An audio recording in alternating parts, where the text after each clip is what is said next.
Good morning বন্ধুরা। তো আজ হলো শনিবার, এখন বাজে 9:45। উঠেছি তো অনেকক্ষণ, মেয়ের টিউশন ছিল। রান্না আস্তে আস্তে করছি আজকে, কারণ জানোই তো শনিবার হাফ ডে, স্কুল থেকে এসে খাবে। আর মেয়েকে আজকে স্কুলে আর পাঠাবো না, ও বলছে আজকে আর যাবো না, একেবারে সোমবারে যাব। আর এই যে এখন গান প্র্যাকটিস করবে, হারমোনিয়ামটা নিয়ে বসছে। আর ছেলেকে ডাকছি কিন্তু উঠছে না, তো ওঠাতে হবে, কারণ কালকেও অনেক রাত করে ঘুমিয়েছে। যেহেতু মানে সকালে দেরি করে উঠছে, দুপুরে দেরি করে ঘুমোচ্ছে, উঠছেও দেরি করে, সব লেট। তো ওকে ওঠাবার চেষ্টা করি। আরেকবার দেখি, এদিকে রান্নাও করছি, জামা কাপড় ভিজিয়েছি, আর খুব গরম আজকে। চলো মেয়ে গান করে নে। দেখো আমার রান্না হয়ে গেছে, ছেলেকে চান করিয়ে দিলাম, বাবা নিয়ে গেল ওই মাঠে, আমাদের গণেশ পুজো হয়েছে সেখানে। দেখো মুসুর ডাল, ভাত, এটা হলো ভেন্ডি সর্ষে পেঁয়াজ দিয়ে ঝাল, বরবটি বেগুন কুমড়ো আলু একটু গাজর দিয়ে দিয়েছি, সব দিয়ে তরকারি। আর এই কপিস মাছ ছিল, মাছ আমাদের জন্য ডিমের অমলেটও করব। আর এখানে ওদের জন্য, ছেলে মেয়ের জন্য ডিম সেদ্ধ বসিয়ে দিয়েছি। ঘর মোছা, কাপড় কাচা, মেলা সমস্ত কিছু হয়ে গেছে। ছেলেকে চানও করিয়ে দিয়েছি, মেয়ে চান করছে, এবার আমি চান করব। তারপরে একটু ভাবছি মাঠে দেখে আসি পুজো হচ্ছে নাকি না হয়ে গেছে কে জানে। এখন তো 11:30 বেজে গেছে। তো চলো, দেখো মেয়ে চান করলো, ওকে চুল টুল বেঁধে দিলাম। বলছি মাঠে যা পুজো হচ্ছে নাকি দেখে আয়, বলছে না তোমার সাথেই যাব। আমার তো 10 মিনিট লাগবে বলো। আর এদিকে দেখো এই জামা কাপড়গুলো কাচা হয়েছে, কিন্তু রাখার আর সময় হচ্ছে না, কারণ প্রতিদিনই বাজার চলে যাচ্ছি। আর এই শাড়িটা কাল বিনঘাটির থেকে এনেছি, তোমাদেরকে পরে দেখাচ্ছি। এগুলো রাখতে হবে। আর আলমারি আমার পুরো ভর্তি হয়ে গেছে, রোদ দিয়েছে খুব ভালো।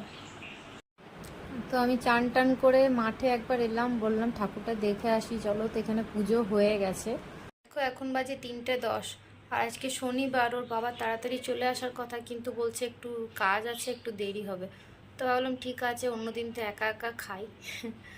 আর ও বাড়িতে থাকলেও না আমার হয় না, ছেলে মেয়ে জ্বালায় খাওয়া হয়ই না একসাথে। তাহলে ঠিক আছে, খিদে পাইনি খুব একটা, আসছে যখন আসুক তারপরেই খাবো নয়। তো ওরা ঘুমোচ্ছে এখন। তো তোমাদেরকে কালকে বললাম একটা শাড়ি নিয়ে এসেছি, তো চলো দেখো, চলো শাড়িটা দেখো। এই দেখো, এটা হচ্ছে ওপর দিকের পাটটা, এটা হলো নিচের দিকের পাটটা, একটু চওড়া আছে, লাল পাড়। আর বডিটা তোমার ক্যামেরাতে, আমার ফোনে একটু তুতে কালার লাগছে, তুত কালার নয়, অনেকটা সিগ্রিন আছে কালারটা ভালো, বেশ মিষ্টি কালার। আঁচলটাতে এরকম কাজ আছে পুরোটা। আর শাড়িটা না খুব লাইট ওয়েট, খুব লাইট ওয়েট। আমি বলেই দিলাম যে আমাকে একদম হালকা শাড়ি দেখাবেন, আমি আগের দিন শাড়ি সব দেখে গেছি, আমার ভালো লাগেনি। তো ওনারা বললেন যে ঠিক এটা না কালকে এসছে, তো দেখুন আমি প্রথম দেখাতে এই কালারটাই দেখিয়েছি, প্রথমে আমার এটাই ভালো লেগে গেছে। তারপর দু একটা দেখলাম, কিন্তু আমি ঠিকই করেছিলাম, মনে মনে আমি এটাই নেব, কারণ খুবই হালকা। দেখছো ভেতরে কাপড় মানে কাগজ আছে, তা সত্ত্বেও এরকম না, খুব হালকা শাড়িটা। তো এটাই নিয়েছি, কেমন হয়েছে জানিও। তো এই দেখো দুপুরবেলাতে আমি তরকার ডাল ভিজিয়ে রেখেছি, ভিজিয়ে রাখলে ভালো সেদ্ধ হয়। তো আজকে তরকার রুটি হবে, অল্প করেই করব, যেহেতু আজকে ওই গণেশ পুজো বললাম না মাঠে আমাদের হয়েছে। তো ওখানে একটু পরে প্রসাদ দেবে, আরতি হচ্ছে হয়তো তারপরে।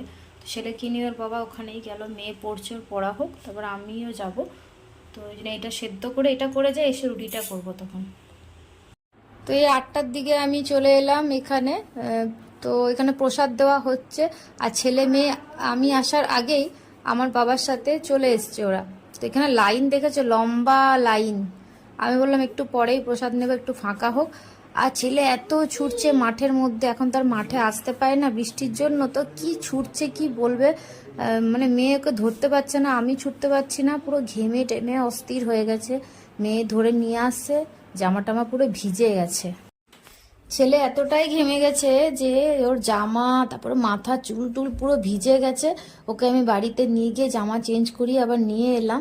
তো বসছেও না এক জায়গাতে, দেখেছো মাইক্রোফোনটা বলছে আমি নেব, আমি কথা বলবো, এরকম জ্বালাতন করছে।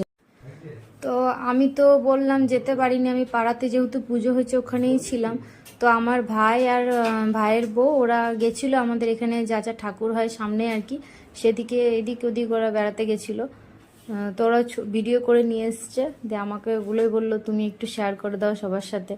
দেখো আমাদের আসানসোলে খুব ভালোই আর কি গণেশ পুজো হয়। আমি নিজেও এত জানতাম না যে এখানে এত প্যান্ডেল করে, বড় বড় প্যান্ডেল করে পুজো হয়। দেখো কটা বাজে, 11:15 বাজছে, আমাদের খাওয়া হয়ে গেছে। তো ভিডিও এডিট করছিলাম বসে বসে। এই যে ছেলে, তার খেলা চলছে, হাতে কি নিয়েছে, ছেলের কাণ্ড শুনবে কি করেছে।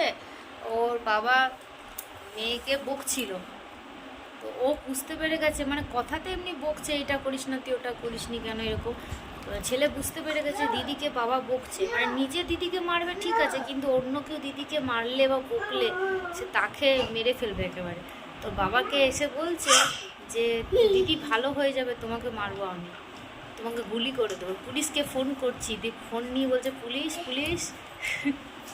মানে এত বোঝে, আমরা ভাবি যে আমরা যা করছি অত অত বুঝতে পারছে না বা অত খেয়াল করছে না, কিন্তু ও ঠিক খেয়াল করে যে কে কী করছি আমরা, এটাই আমরা ভাবছিলাম। তাই যে এই সব চলছে, খেলা খেলছে বাবার সাথে, এই বসে আছে, এবারে শোবো গিয়ে, কাল তো রবিবার আছে, চাপটা নেই যে টিউশন আছে, স্কুল আছে, তো এই জন্য।